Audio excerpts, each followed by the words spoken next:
안녕하세요. 육아육묘의 캐코냥입니다. 미래의 예측은 대부분 틀립니다. 하지만 여러가지 자료를 바탕으로 하는 미래 예측은 틀려도 그 무게가 다릅니다. 그 결론까지 오게 된 사고의 판단 과정이 존재하기 때문이지요. 우리는 어쩌면 그 사고의 판단 과정이 훌륭한 자들을 전문가들하고 부르는 것이고, 또 우리 스스로도 그 사고를 두텁게 하기 위해서 노력하고 있습니다. 요즘 주변에 싱글이 많습니다. 경제적 문제로 결혼을 못하는 분들도 있지만, 또 개인의 삶이 소중해서 싱글로 남는 분들도 있습니다. 그리고 결혼은 했지만 해외여행과 소비 또는 휴식시간 등 자신의 즐거움, 행복을 위해서 아이를 가지지 않는다는 딩크족들도 점점점 늘어나고 있습니다. 과연 이들이 육아를 하지 않고 미래에 행복할 수 있을까요? 본인들을 스스로 돌볼 수 있는 시기까지는 그 행복을 어찌저찌 유지할 수 있을지 모르지만, 그렇게 되지 못한 노년에는 이분들이 어찌 될지 미지수입니다. 이제 대한민국 정부는 이들을 돌볼 수 있는 여력이 줄어들기 때문이지요. 이분들의 나이가 들 때쯤 지금 기준으로 인구의 절반이 60세 이상인 상황에서 인력이 거의 안 되는 산업이 지금의 반도체나 자동차처럼 우리나라 수출 산업의 핵심이 되고, 그 산업을 AI와 로봇을 통해서 줄어드는 인구를 대체할 수 있는 방안이 필수인데, 그 전에 일단 우리가 선진국으로 존속해야 된다는 허들도 통과하여야 합니다.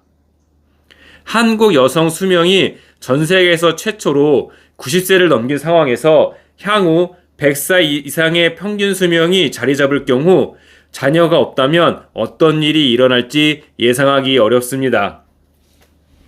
예측이 어려운 변수를 제거하고 지금 상황만 가지고 봐도 싱글과 딩크족들이 행복할 가능성은 낮습니다. 고령화로 한국 정부는 의료와 연금에 국가 재정의 절반 이상 쓰는 일본 정부보다도 많은 연금과 의료 재정이 필요한데, 국민 절반이 60세라면 지금보다 낮아지는 연금, 그리고 지방은 의료가 붕괴돼서 수도권에 과집중된 인구와 의료시설 등을 본다면 그나마 부양 의지가 있는 자녀가 없는 이들이 행복할 방법은 딱히 없어 보입니다. 이렇듯 일부 주거지역은 노인들이 밀집되면서 활기를 잃고 슬럼화될 가능성도 있습니다. 지금 일산이나 이런 데서 유치원들이 점점 폐원되고 노인시설로 변화되는 과정이 있는데, 만일 어떤 특정 지역이 노인들이 많다면 그 지역에 있는 학교, 유치원 등은 전부 노인정이나 요양시설로 개조가 되어 있을 거고, 사람들도 활기를 느끼지 못하게 되고 고독사라든가 이런 게 증가하면서 특정 아파트들은 아예 빌 가능성이 높습니다. 물론 자녀가 있어도 부모를 돌보지 않는 자식이 많지 않은가 반문할 수도 있지만, 우리 부모님 세대나 우리가 모두 부모님을 방치하고 있는 것도 아니라는 점을 본다면 자녀가 있는 편이 없는 편보다 노년에 조금 더 나을 가능성이 큽니다.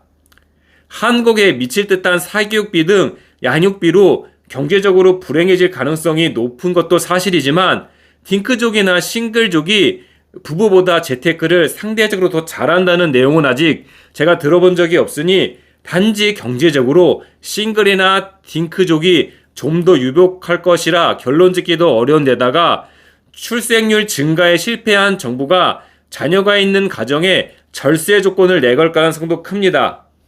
이럴 경우 싱글과 딩크족은 사실상 추가 딩세를 당해서 그들이 말하는 경제적 여유의 폭도 줄어들 것입니다. 싱글과 딩크족은 억울할 수 있지만 해외로 이민 가서 아예 한국 땅엔 다시는 발을 들여놓지 않겠다 다짐하지 않는 이상 이 문제는 필연적으로 연대 책임으로 나타나게 될 것입니다. 사회와 개인은 밀접하게 연결되어 있기 때문에 개인이 행복을 찾아서 내린 결정을 사회에서 받아들이지 못하는 경우가 많고, 가장 간단한 예가 남자의 병역 문제입니다. 이 출생률 문제는 매우 심각해서 납세자들이 손해를 보지 않은 대안은 이제 존재하지 않습니다. 결국 모든 국민들이 출생률 0.몇%라도 올려보겠다고 정도의 차이는 있겠지만 모두 고통을 감수하고 이를 회복할 대안을 내놓지 못한다면 자력갱생이란 용어처럼 노년의 복지를 우리 개인이 오롯이 책임져야 할 상황에 내몰릴 수도 있습니다.